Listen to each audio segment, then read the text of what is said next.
Bismillahirrahmanirrahim. Assalamualaikum warahmatullahi wabarakatuh.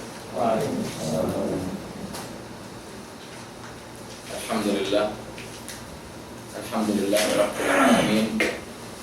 Khalaqal mauta wal hayata liyabluwakum ayyukum ahsanu amala. Wa ja'ala ad-dunya mazra'atan lil akhirah. Wa haddara ibadahu min al-ightirar bid-dunya wa nisyan al-akhirah.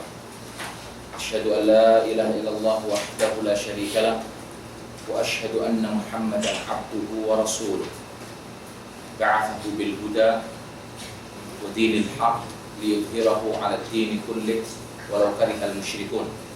Sallallahu alaihi wa ala alihi wa ashabihi wat tabi'in lahum bi ihsan wa sallama tasliman katsiran.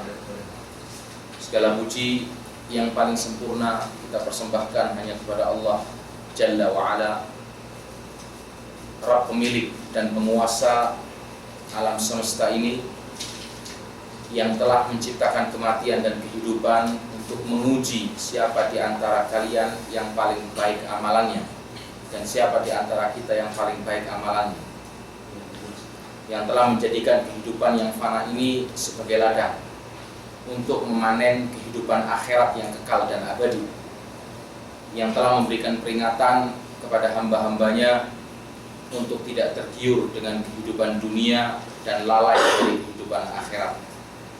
Kita semua bersaksi bahwasanya tidak ada Tuhan, tidak ada ilah, tidak ada sesembahan yang hak dan benar untuk diibadahi kecuali Allah semata.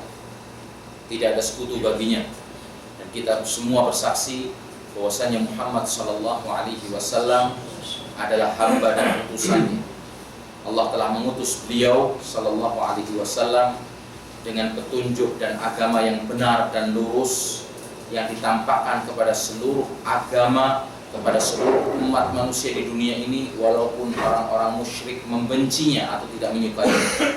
Salawat dan salam yang selalu tercurah kepada Nabi kita Muhammad sallallahu alaihi wasallam, kepada keluarganya, para sahabatnya yang mulia dan orang-orang yang konsisten mengikuti jejaknya sampai datangnya hari pembalasan.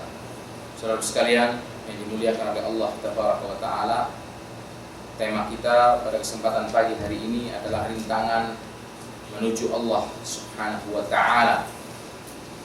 Perlu diketahui bahwasannya manusia terlahir ke dunia ini ibarat orang yang sedang safar, atau ibarat orang yang sedang melakukan perjalanan. Dan perjalanan kita atau safar kita di dunia ini adalah perjalanan dan safar dalam rangka untuk menuju Allah, mencapai keridhaan Allah Subhanahu wa Ta'ala. Dan dalam safar dan perjalanan kita ini ada beberapa fase yang harus kita lalui. Dimulai dari fase alam ruh, di mana alam ini adalah alam sebelum jasad manusia diciptakan. Kemudian setelah itu berpindah ke alam rahim, yaitu alam kandungan ibu, tempat untuk menyempurnakan jasad manusia dan penentuan kadar nasib kita di dunia, ya kan, seperti hidup, rezeki, kapan dan di mana kita akan meninggal. Ditentukan oleh Allah Subhanahu wa Ta'ala pada fase alam rahim. Kemudian lahirlah manusia dan masuk ke dalam fase berikutnya, yaitu fase alam dunia. Alam tempat ujian bagi manusia, bagi kita semua. Dan disinilah berbagai jalan yang berliku dan panjang akan dilalui oleh manusia. Sebagai ujian, siapa di antara mereka yang paling baik amalnya untuk meraih kebahagiaan dalam perjalanan dua fase berikutnya, seperti tadi disebutkan, ya kan, dalam muqaddimah. Dan itu tercantum dalam firman Allah Subhanahu wa Ta'ala, liyabluwakum ayyukum ahsanu amala, untuk menguji di antara kalian wahai manusia siapa yang paling baik amalannya. Kemudian setelah itu, setelah fase alam dunia ini akan datang dua fase berikutnya, yaitu fase alam kubur dan alam akhirat. alam tempat pembalasan amal-amal seluruh makhluknya. Dan di alam ini Allah Subhanahu wa ta'ala menentukan keputusan dua tempat bagi manusia. Apakah dia akan masuk surga atau akan masuk neraka. Alam kubur dinamakan sebagai alam pintu pertama dari pintu-pintu kehidupan akhirat. Di mana ini adalah merupakan masa, kalau bisa kita katakan, transisi untuk penungguan sampai datangnya hari kiamat. Dan kita mengenal dalam alam ini juga yang disebut sebagai kenikmatan yang akan dirasakan oleh orang yang berada di alam kubur atau siksa kubur. Na'udzubillah, semoga Allah jauhkan kita dan Allah berikan kepada kita kemudahan dalam melalui fase-fase ini. Kemudian lanjut dengan kehidupan alam akhirat. Seperti tadi saya katakan, alam ini adalah merupakan alam tempat pembalasan amal seluruh manusia. Dan Allah Subhanahu wa ta'ala menentukan keputusan dua tempat manusia di alam ini. Apakah ia akan menghuni surga atau akan menghuni api neraka. Na'udzubillah. Dalam fase ini, yaitu yang akan kita bicarakan sekarang adalah fase dunia. Berapa lama kita akan hidup dalam fase dunia? Iya kan? Jelasnya menurut kadar dan sesuai dengan ketentuan yang telah ditetapkan oleh Allah, ya kan? Dengan umur-umur masing-masing yang telah ditetapkan. Dan Rasulullah SAW bersabda dalam hadits yang diriwayatkan oleh Imam Tirmidzi dan Ibnu Majah dan dihasankan oleh Syekh Al-Albani, a'maru ummati ma baina 60 ila 70 wa aqalluhum man yajuzu dzalik. Umur umatku berkisar antara 60 sampai 70 tahun dan sedikit yang lebih dari 70 ya kan tahun, atau antara 60 sampai 70 tahun. Ini apabila kita lihat dengan umur-umur umat yang diutus sebelum Rasulullah SAW, kita melihat bagaimana umur-umur mereka yang cukup panjang atau bahkan sangat panjang sekali. Disebutkan Nabi Nuh berdakwahnya aja selama 950 tahun. Ini masa dakwah. Belum ditambah kehidupan beliau alaihissalam dari mulai kecil sampai diutus menjadi seorang nabi. Perkiraan mungkin sekitar 1000 tahun lebih. Tapi Allah jadikan umat Nabi Muhammad ini pertengahan. Makanya Rasulullah memberikan istilahnya apa? Perkiraan bagi umur umatnya itu tidak lebih antara 60 sampai 70 tahun. Dan ini kehidupan fase kita di alam dunia sebelum kita pindah nanti ke alam kubur dan kemudian dilanjutkan dengan kehidupan alam akhirat. Saudara sekalian yang dimuliakan Allah, dalam safar perjalanan hidup kita di dunia ini ada manusia-manusia yang sampai kepada tujuan, ke terminal surga. Ada yang tidak selamat. Artinya singgah dulu di dalam api neraka, bahkan mungkin bertahun-tahun karena perhitungannya satu harinya 50 tahun kehidupan di dunia. Kalau total jenderalnya 7 tahun, ya kan? Berarti berapa kali 7? Sekitar berapa? 30. 50 kali 7. Berapa? 350 tahun. Kalau memang ya kan keputusannya harus nginep di neraka dulu selama 7 hari. Alhamdulillah. Nah ini ada yang selamat sampai tujuan, di mana dia selamat dan masuk dalam surga Allah mendapatkan kenikmatan, atau diazab dahulu.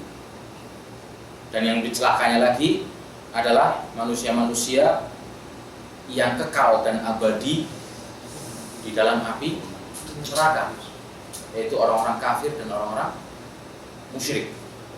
Adapun kita semua umat Islam, dan kita sekarang bukan sedang membahas orang kafir, sudah jelas karena orang kafir itu sudah jelas nasibnya. Kan innalladzina kafaru min ahlil kitab wal musyrikin fi nari jahannam khalidina fiha ulaika hum syarrun. orang musyrik, orang ahli kitab, kekal dalam api neraka selamanya, dan mereka adalah sejelek-jelek manusia. Nah, orang kafir sudah jelas nasib dan alamatnya. Tapi umat Islam ada di antara mereka yang masuk tanpa hisab, ada yang dihisab, amalannya lebih banyak, kemudian dimasukkan ke dalam surga, amal baiknya akan lebih banyak. Ada yang dihisab, kemudian Allah berikan ampunan, mendapatkan syafaat dari Rasulullah SAW dan masuk dalam surga. Ada yang lewat neraka, dahulu dicuci sampai bersih, ya kan, karatnya hilang semua, kemudian baru dipindah ke dalam surga. Nah, umat Islam ini kelak nanti akan terbagi menjadi 3 golongan atau 3 tingkatan. Sebagaimana Allah Subhanahu wa taala berfirman dalam surat Fatir ayat 32. Terbagi menjadi 3 tingkatan. Dan bunyi ayatnya adalah a'udzubillahi minasyaitonir rajim. Tsumma awrasnal kitaba alladziina istafaina min ibadina faminhum zalimun li nafsihi wa minhum muqtasid wa minhum sabiqun fil khairat biidznillah. Dzalikal huwal faslul kabir.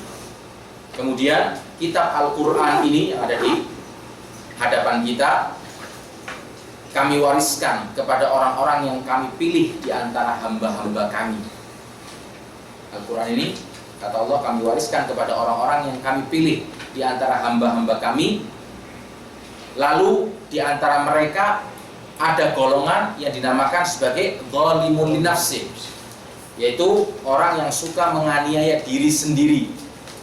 Ini kelompok pertama yang akan dijelaskan. Kemudian kelompok kedua, di antara mereka manusia ini ada yang pertengahan, muqtasid, golongan kedua. Kemudian di antara mereka ini ada yang sabiqum bil khairat, yaitu golongan manusia yang selalu lebih dahulu berbuat kebaikan atau suka dan bersemangat berlomba-lomba dalam melaksanakan amal soleh dengan izin Allah Subhanahu wa taala. Yang demikian itu adalah merupakan karunia yang amat besar. Surat Fatir ayat 32. Nah, menurut ayat yang tadi baru saja kita baca bersama, umat Islam ini ada 3 tingkatan. Yang pertama tadi apa? Zalimun li nafsi, orang-orang yang suka menganiaya diri sendiri. Kenapa mereka dikatakan sebagai orang-orang yang suka menganiaya diri sendiri?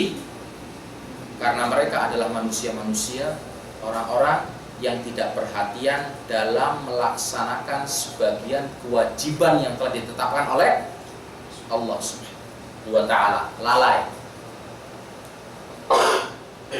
sebagian dari kewajiban yang telah ditetapkan dan bergelimang dengan sebagian perkara yang diharamkan oleh Allah Subhanahu wa taala. Artinya orang ini kesalahannya lebih banyak, ya kan? Dosanya lebih banyak daripada amal baiknya. Termasuk dalam kelompok ini adalah orang-orang atau golongan yang menyimpang dari jalan golongan selamat, prinsip Ahlus Sunnah wal Jamaah. Ini golongan pertama, karena mereka adalah orang-orang yang lalai dalam melaksanakan kewajiban Allah Subhanahu wa taala dan bahkan bergelimang dengan sebagian perbuatan dosa yang diharamkan oleh Allah. Kemudian kelompok pertengahan yang dinamakan sebagai muqtasid. Siapa mereka itu dan apa ciri-ciri mereka? Mereka adalah orang yang sudah menunaikan kewajiban yang diperintahkan oleh Allah Tabaraka wa Ta'ala dan meninggalkan perkara yang diharamkan oleh Allah Tabaraka wa Ta'ala. Namun terkadang dia meninggalkan sebagian yang dianjurkan. Apa ini? Amalan-amalan sunnah. Dan suka dalam melaksanakan sesuatu yang dimakruhkan. Ini kan paling sunnah. Kalau mau, ya silakan dapat pahala. Nggak mau ya nggak apa-apa. Jangan dipaksa dong. Yang makruh kenceng. Ketika diperingatin, ini kan makruh.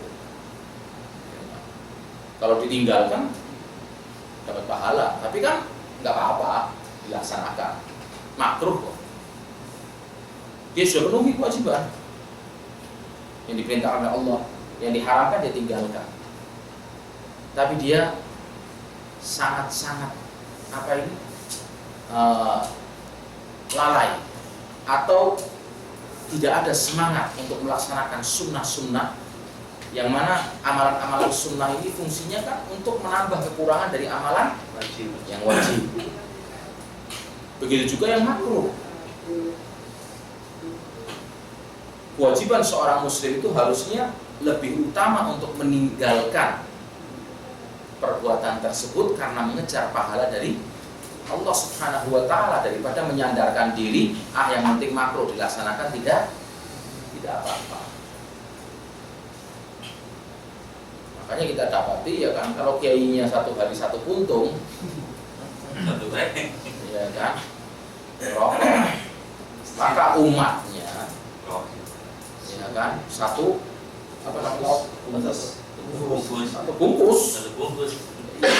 Nah kalau kiainya satu bungkus satu hari, lupa. Umatnya, pengikutnya satu bos, ya kan, slopping habis. Seperti istilah ya kan, guru kencing duduk, murid kencing berdiri. Guru kencing berdiri, murid kencing berlari. Ya kan akhirnya gurunya dikencingin sama murid. Jadi seorang kiai, seorang guru harus bisa menjadi sosok suri teladan bagi orang-orang yang ada di bawahnya, yang dididik, yang diajari.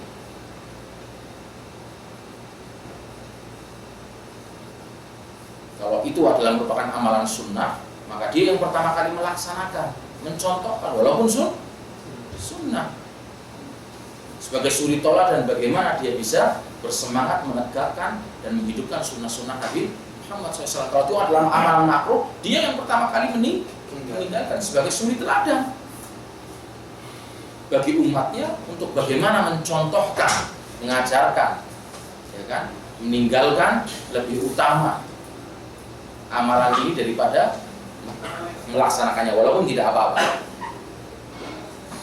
Kemudian kelompok yang ketiga adalah sabiqum bil khairat. Kelompok yang lebih dahulu berbuat kebaikan, selalu berlomba-lomba dalam melaksanakan kebaikan dan amal soleh. Bagaimana kriteria mereka?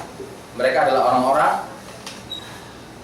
yang melaksanakan kewajiban yang diperintahkan oleh Allah plus hal-hal yang dianjurkan, itu amalan-amalan sunnah yang wajib dipenuhi.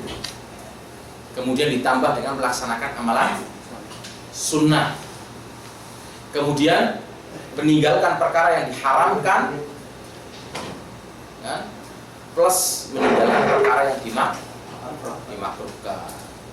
Dan bahkan sebagian yang mubah dia tinggalkan. Sebagian yang mubah pun dia tinggalkan demi untuk mencari pahala dari Allah Subhanahu wa ta'ala. Mungkin dia mampu membeli mobil yang mewah dengan harga yang melejit tinggi, dengan segala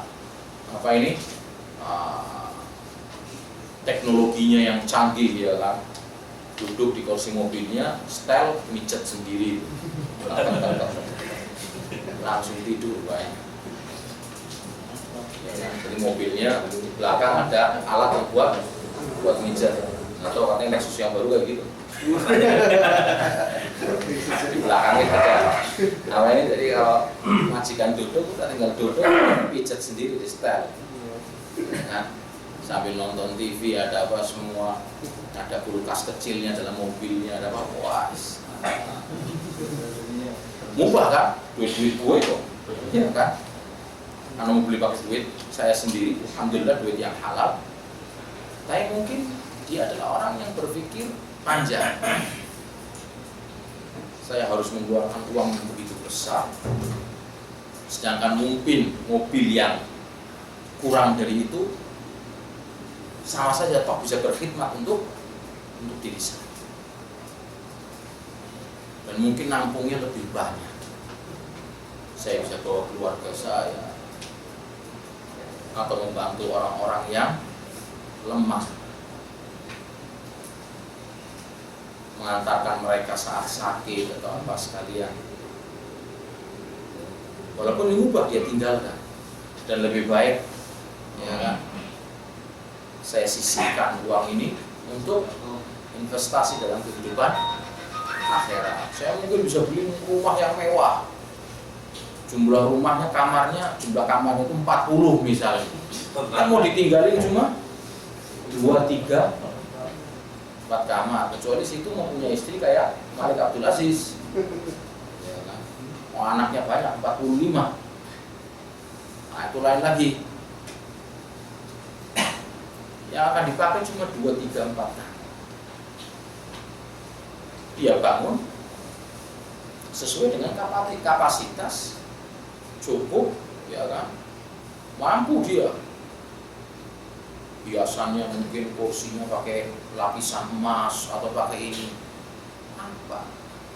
Mau saya tinggal nanti, saya akan balik, saya akan tinggal semua.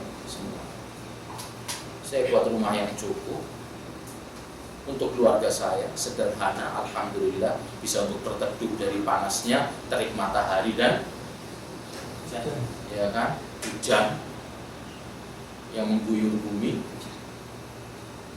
Dan sisanya saya investasikan untuk kehidupan akhirat. Nah, seperti ini pun bisa jadi sebagai ibadah, sebagai sebuah ibadah. Wah, saya beli HP yang mahal, tapi ternyata nggak dipakai apa-apa, cuma buat pajak. Nggak ada kepentingannya cuma meceng, enggak. Bisanya cuma buka, nutup, ya. Atau bahkan dia beli kamera yang canggih tersebut, ya, tapi dalam rangka untuk bermaksiat kepada Allah. Wah, ini lebih gawat lagi. Kalau buka di internet, ya kan, nggak terbuka. Tapi kalau saya beli, ya kan, yang kamera ini iPhone atau apa, ya kan, yang terblokir bisa terbuka, tujuannya udah nggak benar. Lain kalau belinya itu oke lah, memang duit kamu beli Al-Quran dalamnya. Mana duduk sambil nunggu ya kan, buka ngaji ngapalin ya kan, jadi nggak perlu pakai bawa Quran lagi, tapi sudah ada terjemahnya, dia lihat, bisa nampung ceramah-ceramah sambil duduk,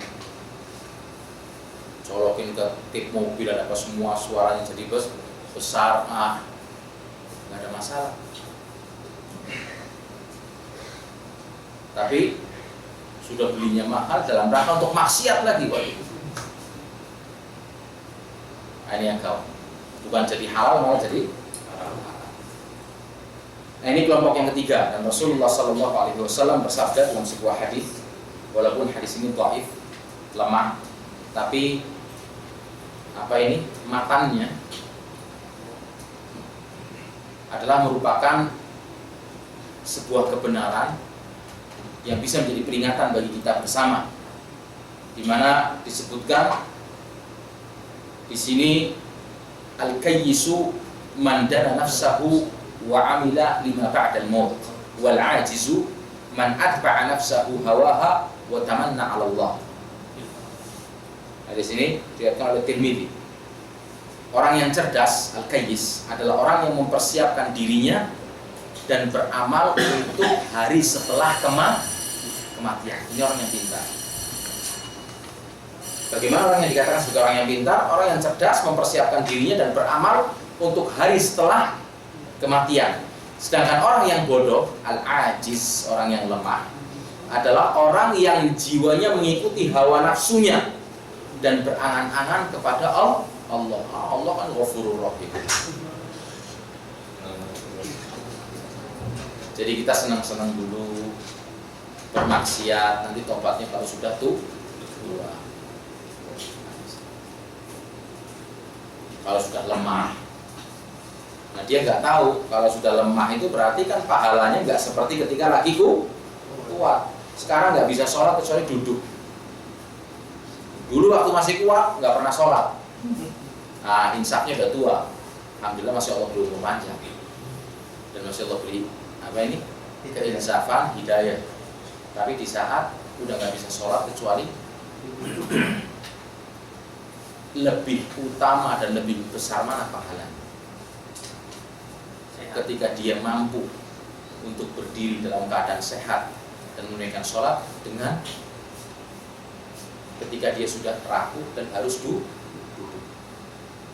Jelas lebih besar pahala orang yang berdiri. Karena berdiri itu kan merupakan rukun di dalam sholat. Dulu pas masih kuat, malas berpuasa. Sudah lemah, berusaha, tapi karena sakit dia harus berbuka. Coba lagi karena sakit, nggak bisa selesai. Walaupun Allah telah membalas niatnya dan usahanya, tapi jelas berbeda ketika dia menjadi orang yang sehat dan melaksanakan ketaatan peribadahan kepada Allah Subhanahu wa Ta'ala. Makanya disebutkan di penjelasan tentang makna man dana nafsahu, yaitu man hasaba nafsahu fid dunya qabla an yuhasaba yaumal qiyamah, yaitu orang yang mempersiapkan diri atau orang yang selalu mengoreksi dirinya waktu di dunia sebelum dihisab pada hari kiamat. Dan diriwayatkan dari Umar bin Khattab, dia pernah berkata, hasibu anfusakum qabla an tuhasabu.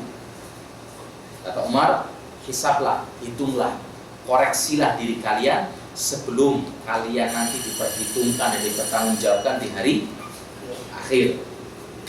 Wa tazayyanu lil ardhil akbar. Dan berhiaslah, tazayyan, persiapkan diri untuk persidangan yang besar. Itu persidangan pada hari akhir. Wa inna ma yakhiful hisabu yaumal qiyamah ala man hasaba nafsahu fid dunya. Sungguhnya keringanan perhitungan pada hari akhir itu atau pada hari kiamat adalah bagi orang-orang dan manusia yang selalu mengoreksi dan memperhitungkan dirinya, mengoreksi dirinya ketika dia hidup di dunia. Dan diriwayatkan juga sebuah nasihat dan perkataan dari Maimun bin Mihran. Dia berkata, la yakunul abdu taqiyan hatta yuhasabu nafsahu. Seorang hamba tidak dikatakan bertakwa sampai dia itu pandai untuk mengoreksi dirinya, bermuhasabah. Kama yuhasibu syarikahu min aina mat'amihi wa malbasahu. Seperti dia mengoreksi temannya dan mempertanyakan dari mana makan dan minumnya dia dapatkan, dari yang halal atau dari perkara yang haram. Yang dari haram dia tidak akan mau menerima, yang halal itu yang dia akan terima. Jadi golongan ini, golongan yang ketiga ini yang lebih dahulu dalam melaksanakan kebaikan, siapa mereka? Orang-orang yang sudah melaksanakan kewajiban ditambah dengan melaksanakan yang sunnah, meninggalkan perkara yang haram dan ditambah dengan perkara yang makruh, dan bahkan meninggalkan sebagian perkara yang mubah, yang dihalalkan. Ini adalah merupakan penjelasan yang telah dijelaskan oleh Imam Ibnu Katsir di dalam tafsirnya. Ibnu Abbas mengatakan ketika menafsirkan ayat ini, kelompok sabiqun bil khairat adalah kelompok yang akan masuk surga tanpa hisab, kata Ibnu Abbas. Adapun kelompok muktasib adalah kelompok yang akan masuk surga dengan rahmat Allah Subhanahu wa Ta'ala, dengan ampunannya. Dan kelompok zalimul nafsi adalah kelompok yang akan masuk surga dengan syafaat Nabi Muhammad Sallallahu Alaihi Wasallam. Ini menurut penafsiran Ibnu Abbas. Kemudian berdasarkan hadits Abu Darda radhiyallahu anhu yang diriwayatkan oleh Imam Ahmad rahimahullah, dijelaskan bahwasanya kelompok sabiqun bil khairat akan masuk surga tanpa hisab. Masuk surga tanpa hisab, kecuali punya utang, berhentiin dulu. Karena harus membayar. Walaupun orang yang berjihad, tetap. Makanya jangan sembarangan. khususnya dalam masalah hutang. Karena ini berhubungan dengan hak orang lain. Karena sifat kita manusia ini gampang, nerimanya mudah, mengembalikannya sulit. Ini kelompok yang akan masuk surga tanpa hisab. Kemudian kelompok muqtasid adalah orang-orang yang dihisab dengan hisab yang mudah. Dan kelompok zalimul nafsi adalah orang-orang yang ditahan di padang mahsyar dalam waktu yang cukup lama. Karena akan ada perhitungan dengan secara detail atas setiap amalan yang dilakukan di dunia. Nah, dengan kata lain, umat Islam itu ada yang masuk surga tanpa hisab, ada yang masuk surga dengan rahmat Allah, dan ada yang masuk neraka terlebih dahulu, kemudian baru masuk surga. Tapi tidak bisa kita mengandalkan, ya kan? Nah, yang penting kan umat Islam masuk surga. Nah, ini mau lewat neraka dulu nggak apa-apa, yang penting masuk surga. Kok mudah sekali situ, Mas? Kamu sudah pernah merasakan neraka? Belum? Ya udah, kenapa nantang? Orang para sahabat Nabi Muhammad SAW, dan di antara mereka orang-orang yang terbaik, 10 orang yang dijanjikan masuk surga. Ini janji Allah sudah datang ketika mereka masih hidup di dunia, dan diberitakan bahwasanya mereka akan menjadi penghuni surga, sedangkan kaki mereka masih berpijak dan berjalan di dunia. Seperti juga Abu Lahab masih hidup dan memijakkan kakinya di dunia, tapi sudah Allah berikan berita kepadanya, tabbat yada Abi Lahab wa tab. Sebagai orang yang sudah ditentukan untuk masuk dalam api neraka karena permusuhan dia dan keluarganya terhadap Islam dan Rasulullah SAW. Nah, ini sudah diberitakan, dia akan masuk surga. Kemudian Rasulullah SAW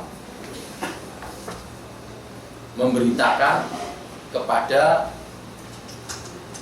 penjaga amanatnya, yaitu Hudzaifah bin Yaman. Hudzaifah bin Yaman ini sahabat sirri Rasulullah SAW, pemegang rahasia Rasulullah.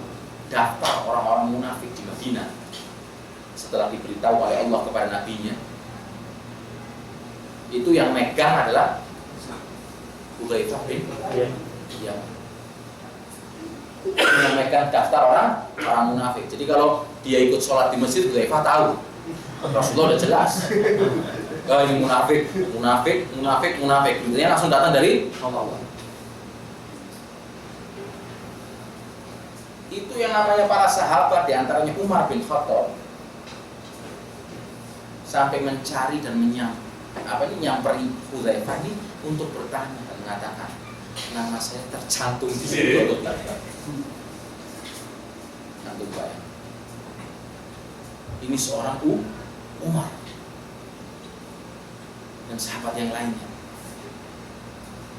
dan selalu memperhatikan Hudzaifah, pandangannya bagaimana. Takut kalau dia termasuk dari orang yang tercatat dari golongan munafik, sampai tanya, nama saya ada nggak di situ? Nah, bagaimana dengan kita?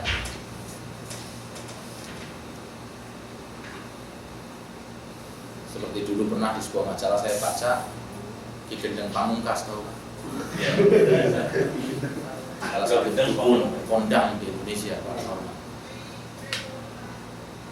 Sempat melejit namanya ketika itu di tahun 90-an ke bawah. Kemudian setelah itu pernah ditanya dan dikatakan, situ sudah siap masuk neraka jadi dukun? Oh, siap. Subhanallah. Siap masuk neraka jadi dukun? Siap.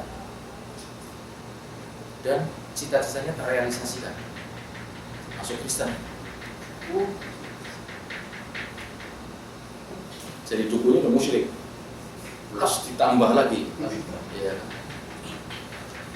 Dan mungkin darkil asfali minan.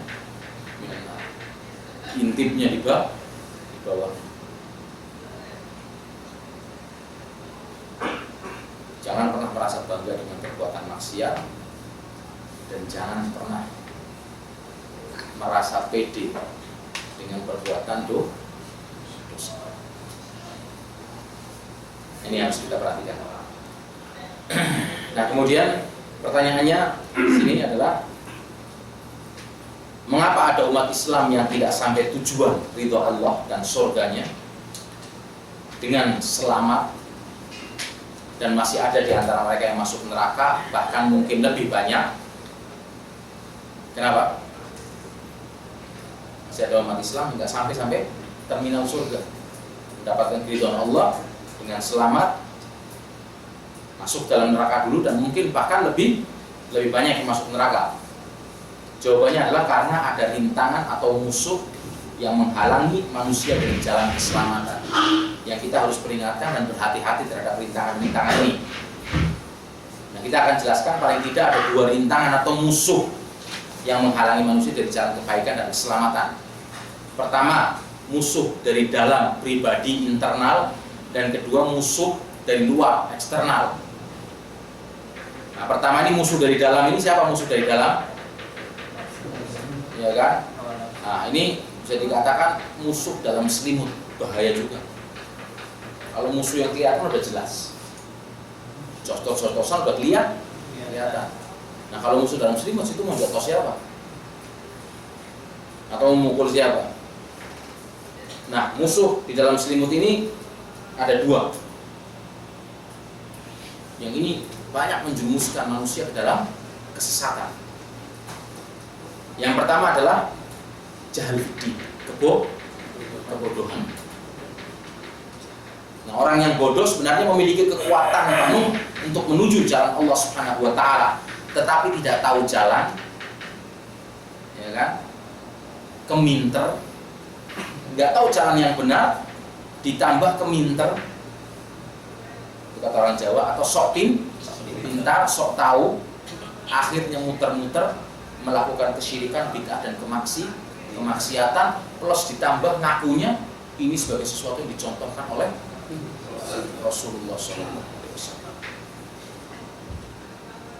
Makanya orang Nasoro disebutkan dalam surat Al-Fatihah, diberikan ciri-ciri Allah yang sesat. Kenapa? Bodoh, keminter. Orang bodoh obatnya bertanya, belajar untuk mencari ilmu dan kebenaran. Nah, ini enggak. Akhirnya disambar semua.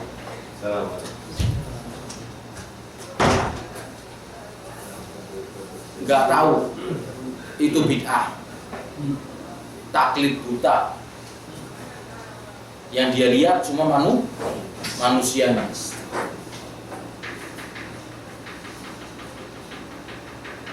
Apalagi sampai menjadikan, ya kan, perbuatan bid'ah dan dikatakan sebagai sesuatu yang sunnah. Ini kenyataan yang banyak kita dapatkan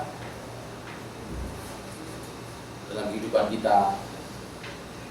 Jadi kita melihat bagaimana teman-teman kita ketika ditanya, itu melakukan ini dasarnya apa? Gue nggak tahu, itu kebiasaan. Dari dulu juga kayak gini, bapak ibu. Nah, ini nggak ada tuntunannya. Mana dasarnya dari Rasulullah SAW? Loh, kiainya laku. Udah mentok itu dalilnya, tuh kiai. Kiainya ditanya, merasa istilahnya apa? Sombong. Masa saya kiai ditanya nggak bisa, ya kan? Masa kebiasaan yang sudah saya lakukan turun temurun mau dikatakan bid'ah nggak bisa, muter-muter nggak cari dalil. Yang penting dapat dalil yang bisa menghalalkan perbuatan dia. Mau dhaif, palsu, maudhu, apa, masukkan. Yang penting bisa buat jadi dasar bagi amal perbuatan.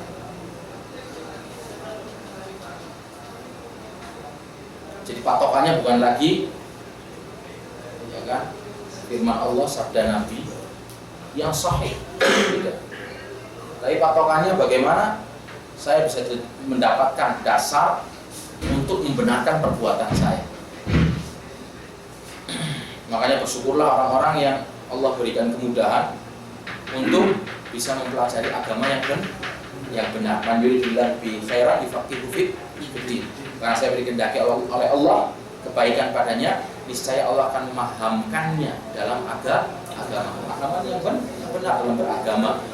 Ibnu Ruslan Asy-Syafi'i dalam kitab Matan Zubatnya mengingatkan orang-orang yang tidak berilmu dengan sebuah bait syair, wa kullu man bighairi ilmin ya'malu a'maluhu mardudatun la tuqbal. Dan siapa saja dari manusia yang beramal tanpa ilmu, maka amal perbuatannya akan tertolak dan tidak akan diterima. Karena iman itu harus dibangun dengan ilmu.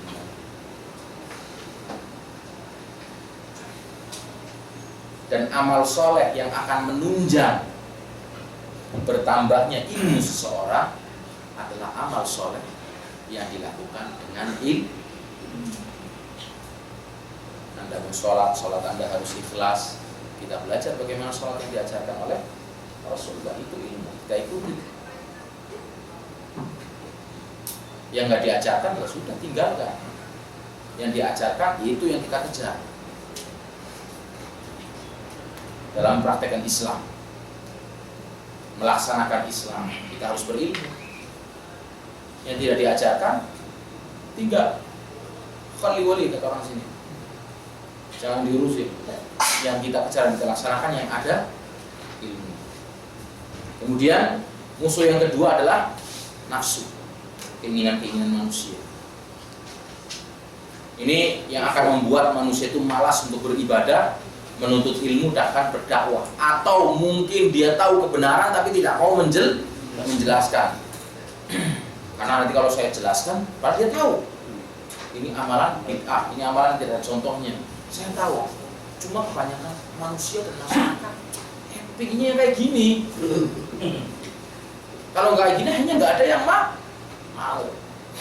Jadi bukan dengan selera Allah, tapi selera manusia.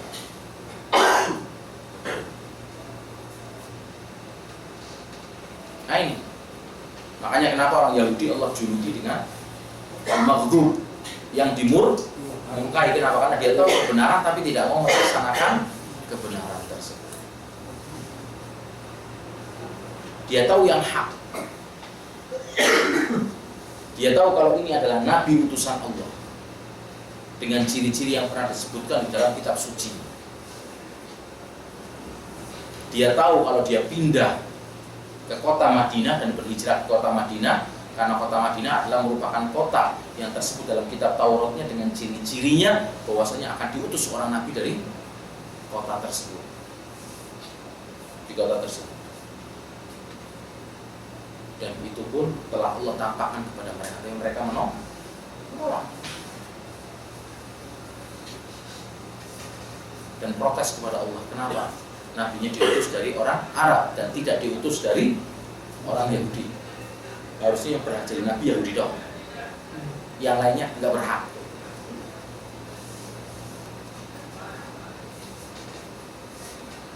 Ketentuannya dari siapa? Dari Anda atau dari Allah Subhanahu wa ta'ala? Ini mendahulukan hawa nafsu. Jadi pintar. Ini orang biasanya disebut dengan pintar kebling. Nah, sebab orang sesat itu dua tadi.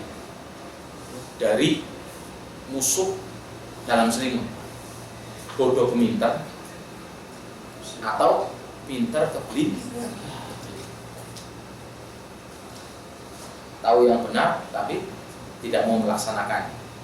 Nah ini, karena nafsu ini, padahal dia tahu kebenaran, ini biasanya nafsu membuat orang giat melakukan perbuatan bid'ah, syirik, dan berbagai kemaksiatan yang lain, dan menghalalkan segala cara untuk mencapai nafsu dan keinginan, walaupun dengan cara kemaksiatan, dengan cara perbuatan syirik, dalam rangka untuk mendatangkan devisa bagi kota, ya kan? Maka kita makmurkan kuburan. Kuburannya dulunya ngumpet, di semak belukar, dipangkas semua, kemudian didirikan sebuah kubah, kasih tempat untuk wudhu,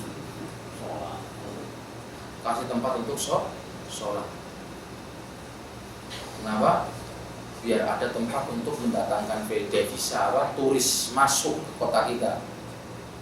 Jadi banyak orang mendapatkan kerjaan, banyak yang bisa jualan, walaupun dengan cara melakukan perbuatan syirik. Dan jiwa manusia jelas seperti Allah firmankan dalam surat Yusuf ayat 53, inna nafsa la'ammaratun bisu illa man rahima rabbi inna rabbi ghafurur rahim. Sungguhnya nafsu itu selalu menyuruh kepada kejahatan kecuali nafsu yang diberi rahmat oleh Tuhanku. Sungguhnya Tuhanku Maha Pengasih lagi Maha Pengampun. Kemudian musuh dari luar ini juga ada dua. Yang pertama syaitan. Nah ini biar musuh dari luar tapi nggak kelihatan. Dan Allah sudah memperingatkan dalam surat Al-Fatir ayat 6, inna syaitana lakum aduwwum aduwwum fattakhidhuhu aduwwa innama yad'u hizbahu liyakunu min ashabis sa'ir. Sungguhnya syaitan itu adalah merupakan musuh bagimu, maka ambillah dia sebagai musuhmu. Karena sungguhnya syaitan-syaitan itu mengajak manusia atau mengajak kelompok dan golongannya supaya menjadi penghuni api neraka yang menyalanya. Dan nanti orang-orang yang berhasil disesatkan oleh syaitan pun protes. Mana janjimu? Katanya kalau kita ngikutin kamu akan. Syaitan cuma bisa berbicara atau iblis cuma bisa berbicara, kenapa kamu? Nabi sudah datang kepada, kitab sucinya sudah Allah turunkan dan dijelaskan di situ saya itu musuh yang paling besar. Kenapa masih mau diikut? Saya kan cari teman buat masuk sini. Sekarang rasakan bareng-bareng. Nggak ada yang bisa menolong kamu. Karena saya sendiri pun tidak bisa menolong diri saya sendiri. Nah, syaitan itu selalu berusaha menipu dan mengelabui agar manusia ini terperdaya. Di samping nafsu yang sudah ada pada dirinya, maksiat jadi sesuatu yang indah. Tapi ketaatan menjadi sesuatu momok.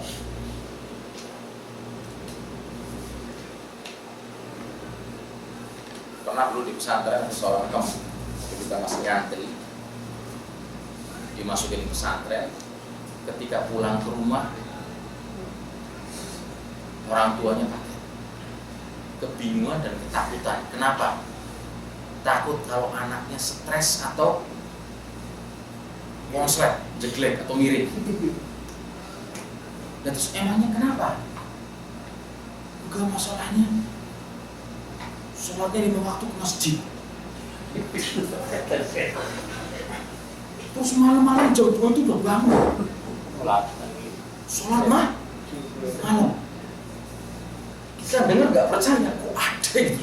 Ini kan sebuah tanda-tanda kebaikan. Nah, takut barangkali stresnya Pak. Kalau pesantren sampai akhirnya ditarik keluar dari pesantren.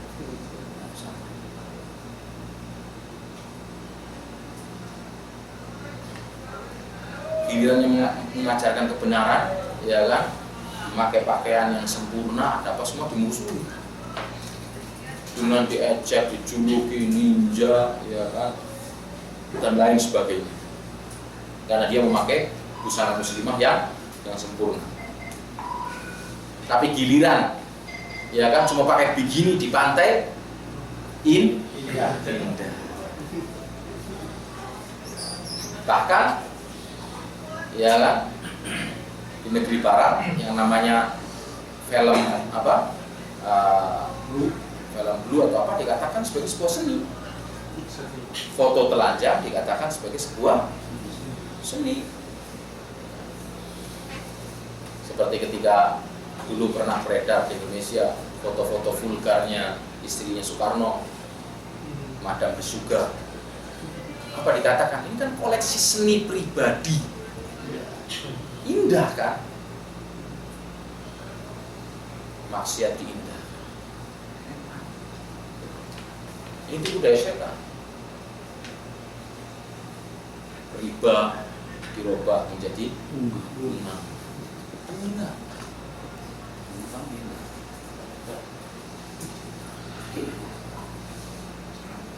Atau bukan minuman-minuman, ya kan?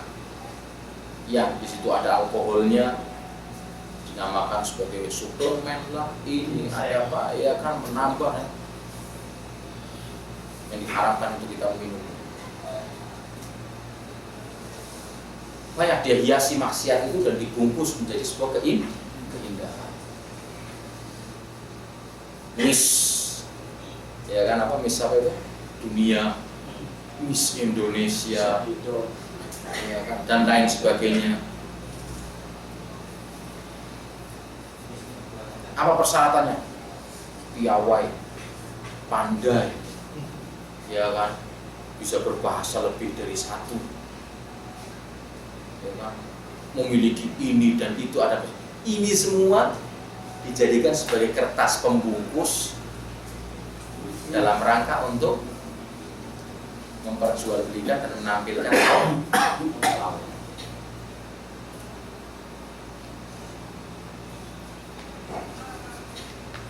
Nah ini maksiat jadi mudah, yang bid'ah jadi sunnah.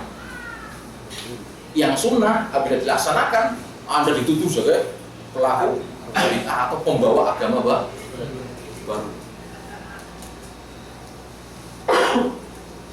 Kemudian yang baik jadi buruk, yang buruk jadi baik, yang hak jadi batil, yang batil jadi hak. Buka aurat menjadi biasa, menutup aurat jadi aneh.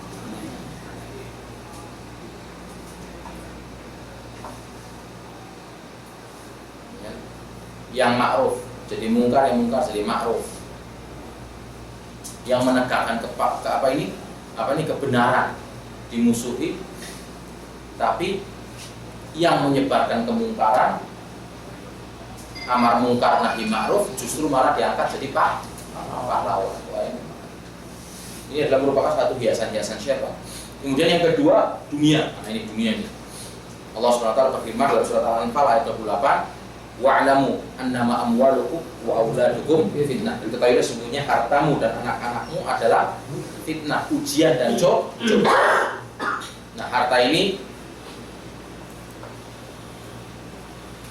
yang ada di dunia ini bisa menyeret kita dalam kebinasaan, dalam neraka kalau kita tidak bisa menguasainya atau bahkan kita dikuasai oleh harta. Tetapi kalau seorang itu punya iman dan punya ilmu, maka dia bisa dan mampu untuk menundukkan dunia dalam rangka untuk mengarahkan dan menujukannya kepada Allah Subhanahu wa Ta'ala. Nah, musuh-musuh ini jelas harus dilawan dan diperlakukan sebagai musuh, tidak dibiarkan menguasai kita. Jangan sampai mengalahkan kita, dan berusaha kita arahkan segala fasilitas dunia ini dalam rangka untuk mendekatkan diri kepada Allah Subhanahu wa Ta'ala. Ya nggak apa-apa, namanya di dunia orang kan mesti cari makan, cari untung. Apalagi sekarang sekolah, ada sekolah gratis, ya kan? Di Indonesia ada sekolah gratis, Pak? Oh no, nggak ada cara. Dulu pernah misalnya SD tok ya, nggak tahu masih berjalan atau nah biasanya model gratis kayak gitu, wes mau sendiri. Orang hidup juga pakai duit kok, ya kan? AC kan bayar listrik. Tapi bukan berarti dunia ini jelas kita akan kita membutuhkan fasilitas untuk menunjang kehidupan, tapi itu bukan tujuan utama. Nah, kita akan gunakan fasilitas ini dalam rangka untuk mendekatkan diri kepada Allah Subhanahu wa Ta'ala, untuk menilai poin lebih, mendapatkan poin lebih di hadapan Allah Subhanahu wa Ta'ala. Nah, kemudian terakhir kita ingin menyampaikan tanda-tanda orang yang terjerat dari jalan menuju Allah, agar kita bisa introspeksi diri. Antara lain banyak permainan, lahu, main-main, kemudian banyak hiburan. Rasulullah SAW bersabda, ni'matan maghbunun fihi ma katsirun minan nas, as-sihhatu wal faragh. Dua nikmat yang banyak dilalaikan oleh manusia, kesehatan dan waktu puluhan. Hadis sahih diriwayatkan oleh Bukhari dan Tirmidzi, Ibnu Majah dan Ahmad. Kemudian banyak maksiat. Nah ini hiburan nggak apa-apa, tapi hiburan yang dihalalkan oleh Allah Subhanahu wa Ta'ala. Jangan sampai dengan hiburan itu kita terjatuh kepada perbuatan maksiat. Kemudian banyak maksiat jelas. Kemudian banyak ibadah tapi tidak nyunnah, nggak syar'i, nggak ada artinya, nggak apa-apa. Karena syarat sahnya ibadah adalah dia tunaikan dengan ikhlas dan mengikuti petunjuk dan tuntunan yang diajarkan oleh Rasulullah SAW. Banyak ibadah sudah nyunnah, sudah ikhlas, apa ini sudah betul-betul mengikuti petunjuk yang diajarkan Rasul, tapi riya. Nah ini ibadahnya tidak akan diterima. Banyak mengisi waktu luang dengan hal-hal yang sia-sia dan tidak berguna sama sekali. Lalu Rasulullah bersabda dalam hadis yang diriwayatkan oleh Tirmidzi, "Inna min husni islamil mar'i tarkuhu ma la ya'ni." Termasuk kebaikan dan kesempurnaan Islam seseorang adalah dia meninggalkan apa-apa yang tidak ada gunanya. Seorang muslim itu harus pandai, al-kayyis kayak tadi. Karena dia ingat dengan sabda Nabi Muhammad SAW yang lain, "Kun fid dunya ka'annaka gharib aw 'abirus sabil," atau kama qala Rasulullah SAW. Jadilah kamu di dunia ini, ya kan, sebagai orang yang asing atau orang yang sedang menempuh perjalanan. Aku berangkat dari kampung ke Jakarta, terus cuma mulai hari-hari tidak kan, untuk menyelesaikan sebuah pekerjaan, dan kita akan pergi ke tempat-tempat tertentu. Atau seperti kita ini sekarang yang ada di, ya kan, tanah rantau. Terus kita bukan penduduk asli sini. Lampu merah terjang, kayak yang orang Saudi sini, nggak mau antri, ya kan, mau belok muter balik tapi dari sini, nggak cukup nunggu di sini, ya kan, langsung malang di depan, seret. Kapan tahu merah hijaunya? Kalau ada yang ngebel, dinin baru. Jangan. Atau yang lebih gawat lagi, masa bodoh ngambilnya dari sini, begitu hijau langsung malang mobil semuanya.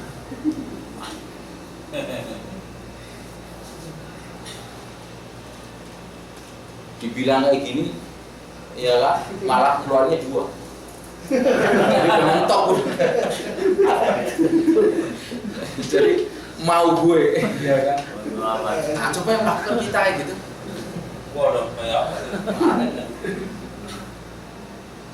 Otomatis kita ketika di tanah rantau ini akan lebih hati-hati, akan lebih menjaga. Karena kita ingat, kesalahan sedikit akan lebih berat untuk menimpa kita. Makanya kita hati sampai kita bisa mendapatkan apa yang ingin kita dapatkan. Nah, kehidupan kita untuk menuju akhirat sebenarnya seperti itu. Kita ini seperti orang yang merantau di dunia ini sementara aja. Makanya kenapa kita berhati-hati, ada rambu-rambu yang tidak boleh kita tembus.